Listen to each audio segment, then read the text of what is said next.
Grading system নিয়ে অনেকেরই প্রশ্ন, বিশেষ করে যখন রোহিত শর্মা এবং বিরাট কোহলির মানে গ্রেডটা নেমে যায়, তখন প্রশ্ন আসবেই তার ভক্তমহল থেকে যে কেন এরকম হলো, কেন এ প্লাস থেকে বি ক্যাটাগরিতে এলেন রোহিত শর্মা বিরাট কোহলি। এবার একটু স্পষ্ট করে দিই যে রোহিত বিরাট এর আগে এ প্লাস ক্যাটাগরিতে ছিল, এবং এই যে ক্যাটাগরির যে আহ, আহ, বিভাজনটা সেটা কিন্তু হয় বেশি, মানে মূলত কোন ক্রিকেটার কতগুলো ফরম্যাটে খেলছে এবং কতটা নিয়মিত সেই ক্রিকেটার।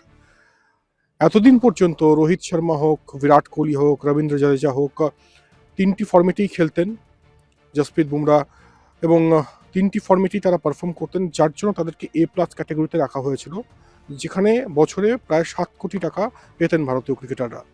আর এই মুহূর্তে দাঁড়িয়ে কিন্তু সেরকম কোনো মানে সিচুয়েশনই নেই। আমরা জানি যে টেস্ট থেকে রিটায়ারমেন্ট নিয়েছেন রোহিত, বিরাট টি-20 থেকে রিটায়ারমেন্ট নিয়েছেন, ওডিআইটা খেলছেন, 2027টাও তারা খেলবেন ওডিআই ওয়ার্ল্ড কাপ।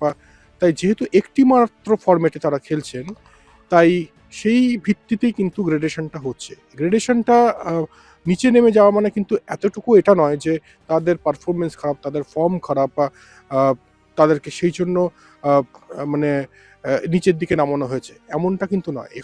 এখানকার মূল ভিত্তি হচ্ছে কতগুলো ফরম্যাটে ক্রিকেটাররা খেলছেন এবং ক্রিকেটাররা কতটা নিয়মিত সেই ফরম্যাটগুলোতে।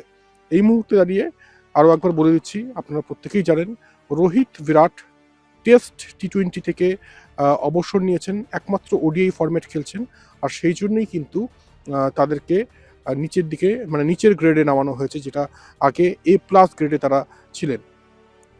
তবে যে গ্রেডেই থাকুক না কেন রোহিত শর্মা বা বিরাট কোহলি, যখন ব্যাট হাতে এই দুই ব্যাটার নামেন, তখন পুরো স্টেডিয়াম এদের নামেই কিন্তু চিয়ারিং করেন।